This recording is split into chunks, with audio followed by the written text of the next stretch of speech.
They cannot decide the member's name from their own. It is not their choice. विश्व भर को पाकिस्तान और आतंकवाद के बारे में बताने की जिम्मेदारी हमारी नहीं है। क्या वेस्ट बंगाल भारतवर्ष का हिस्सा नहीं?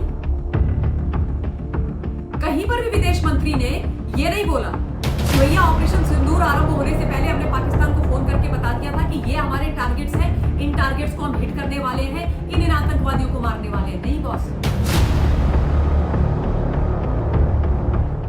नमस्ते भारत, आप सभी लोगों के बीच में एक बार फिर से मैं उपस्थित हो गई हूं। निवेदन सिर्फ इतना सा कि इस वीडियो को लाइक कीजिएगा, अंत तक देखिएगा, शेयर कीजिएगा और बेल आइकन को हिट करते हुए मेरे चैनल को जरूर सब्सक्राइब कर लीजिएगा। भारतवर्ष ने ठाना है कि पाकिस्तान के आतंकी चेहरे को विश्व को बताना है और इस पुण्य काम करने के लिए अब भारत की सरकार ने सारी तैयारियां कर ली। कमर कस के भारतवर्ष खड़ा है पाकिस्तान के आतंकवाद के खिलाफ लड़ने के लिए। आतंकिस्तान का सच बताने के लिए मल्टी पार्टी डेलीगेशन का गठन भारतवर्ष के अंदर भारत सरकार के द्वारा कर लिया गया है। टोटल 7 डेलीगेशन बनाए गए हैं और हर एक डेलीगेशन का एक हेड भी नियुक्त कर दिया गया है। और ये जो 7 के 7 डेलीगेशन हैं वो 23 मई से अगले 10 दिनों तक विश्व भर के जो 33 राष्ट्र हैं उनमें जाएंगे और वहां पर इनका जो एम है वो होगा ये बताना कि आखिर भारतवर्ष को ऑपरेशन सिंदूर क्यों करना पड़ गया, किस प्रकार से पाकिस्तान से आतंकवादी आए और उन्होंने पहलगाम कश्मीर के अंदर जो निर्दोष सैलानी थे, टूरिस्ट थे, उन पर कायराना हमला किया, उनका रक्त बहाया और फिर आतंकवाद के खिलाफ भारत ने ऑपरेशन सिंदूर चलाया जिससे पगला गया, बिफर गया नापाक। और उसके बाद उन्होंने जो किया उसके बारे में आप सब लोगों को जानकारी। यह एक बहुत महत्वपूर्ण काम है। यह आतंकवाद के खिलाफ भारत ने एक मुहिम छेड़ी, वो आतंकवाद जिसको वर्षों से भारत झेल रहा है। अब जब ऐसा एक फैसला भारत की सरकार ले रही है, इतना बड़ा इनिशिएटिव ले रही है, तो भारत की जो जनता है वो ये उम्मीद करती है भारत की हर पॉलिटिकल पार्टी से कि वो आगे बढ़ चढ़ करके इस नेक काम में, इस महत्वपूर्ण काम में अपनी भूमिका और हिस्सेदारी निभाएं।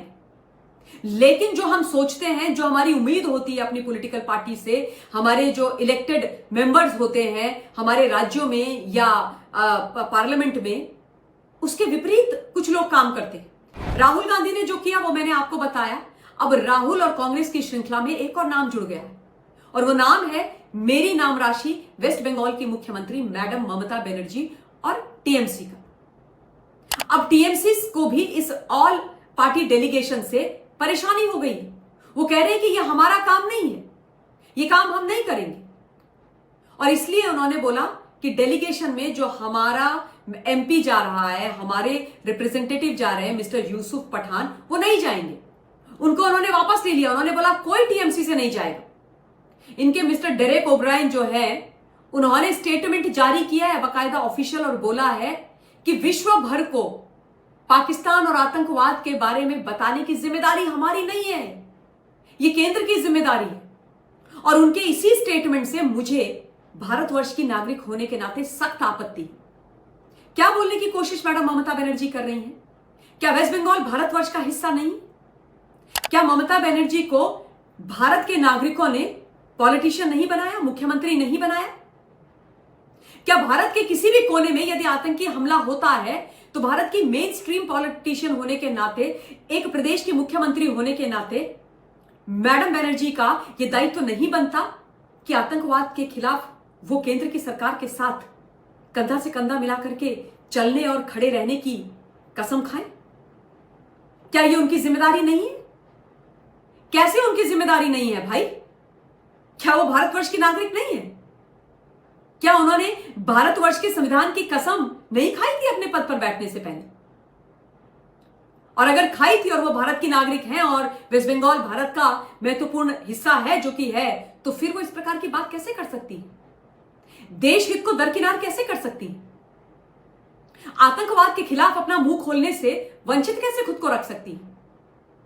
पाकिस्तान के खिलाफ विश्व भर को आगाह करने से वो पीछे क्यों हट रही है? ऐसा क्या उनका रिश्ता है पाकिस्तान के साथ? कौन सी अपीजमेंट की पॉलिटिक्स वो करने का प्रयास कर रही है? ये रिश्ता क्या कहलाता है? मैडम बनर्जी का नापाक के साथ और दहशतगर्दों के साथ कि उन्होंने यूसुफ पठान, जिनको इस डेलीगेशन का एक महत्वपूर्ण हिस्सा बनाया गया था, उनको वापस ले लिया और बोला कि हमारा इस डेलीगेशन से, इस काम से, इस मुहिम से कोई लेना देना नहीं। मैं लगातार आप लोगों से यह बोलती रही हूं कि हमें अपने नेताओं को ध्यान से देखना और समझना पड़ेगा, उनकी भूमिकाओं को तय करना पड़ेगा, उनको उनके गलत कृत्यों पर जो देश विरोधी उनके एक्शंस और स्टेप्स होते हैं, शब्द होते हैं, उन पर क्वेश्चन करना पड़ेगा, कन्फ्रंट करना पड़ेगा। क्योंकि हिंदुस्तान, ये केंद्र सरकार की जिम्मेदारी नहीं है, यह आपकी मेरी जिम्मेदारी भी। 26 जो लोग मारे गए उसमें से 25 भारतीय और एक नेपाली मूल का व्यक्ति था, और वो आपके मेरे जैसे ही भारतवर्ष के नागरिक थे, जिनको दहशतगर्दों ने आकर के धर्म के आधार पर मार दिया। और वो दहशतगर्द कहां से आए थे? पाकिस्तान से आए थे। उनको कौन पाल पोस रहा है? पाकिस्तान पाल पोस रहा है। उनको शेल्टर कौन दे रहा है? पाकिस्तान दे रहा है। पाकिस्तान उनको पैसे देता है। पाकिस्तान की आर्मी, उनके जो हेड हैं हाफिज सईद, मसूद अजहर, उनको सिक्योरिटी देती है। पाकिस्तान के प्रधानमंत्री शहबाज शरीफ, असीम मुनीर, ISI के जो लोग हैं, वो सब लोग जब ये दहशतगर्द मारे जाते हैं तो उनके जनाजे में शामिल होते हैं, उनको बकायदा राजकीय सम्मान के साथ दफनाने के लिए ले जाते हैं, उनके जनाजे की जो नमाज होती है उसको पढ़ते हैं। क्यों वो ये सब करते हैं?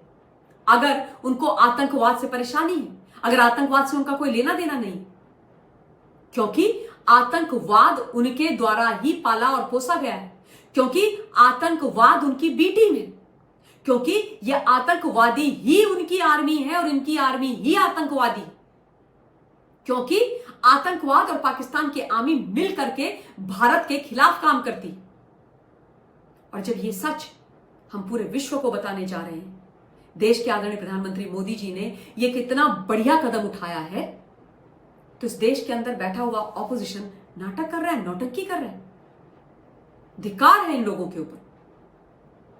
इतिहास इनको माफ नहीं करेगा, इस देश की जनता इनको माफ नहीं करेगी। और मत भूलिए नेतागणों कि भारत की जनता आप सबके आचरण को देख रही है। राहुल गांधी ने जिस प्रकार का तमाशा मचा करके रखा हुआ है वो भी हम देख रहे हैं। मिस्टर राहुल गांधी को डिटेल में कल मैंने और एयर कमोडोर काले ने मेरे लाइव में कवर किया था। मैं निवेदन करूंगी कि उस लाइव को आप लोग जरूर देखिएगा, वो बहुत महत्वपूर्ण लाइव, जिसमें एक बात मैंने स्पष्ट की थी, आज भी कर रही हूं, कि जिस प्रकार से भारत के विदेश मंत्री एस जयशंकर जी को राहुल गांधी और उनके जो प्रवक्ता आदि हैं वो मुखबिर गद्दार बोल रहे हैं, उसके लिए उनको कान पकड़ के माफी मांगनी चाहिए विदेश मंत्री से।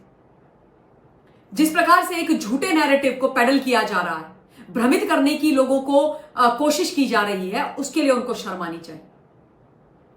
कहीं पर भी विदेश मंत्री ने यह नहीं बोला कि भैया ऑपरेशन सिंदूर आरंभ होने से पहले हमने पाकिस्तान को फोन करके बता दिया था कि ये हमारे टारगेट्स हैं, इन टारगेट्स को हम हिट करने वाले हैं, इन आतंकवादियों को मारने वाले हैं। नहीं बॉस, ऐसा कुछ नहीं हुआ था। जब ऑपरेशन सिंदूर समाप्त हो गया, 1:30 पर, 1:05 पर आरंभ हुआ था, तब हमारे डीजीएमओ ने उनके डीजीएमओ को बताया कि we have taken an action against terrorism and terrorist and their अड्डास। ठीक है ना? राहुल गांधी ने जो किया और ममता बनर्जी जो कर रही है वो बहुत शर्मनाक और चिंताजनक है। आप लोगों से निवेदन करूंगी कि इस विषय पर अपना पॉइंट ऑफ व्यू मुझ तक कमेंट के माध्यम से जरूर पहुंचाइएगा। इस वीडियो के लिए इतना ही। बहुत बहुत धन्यवाद। जय हिंद।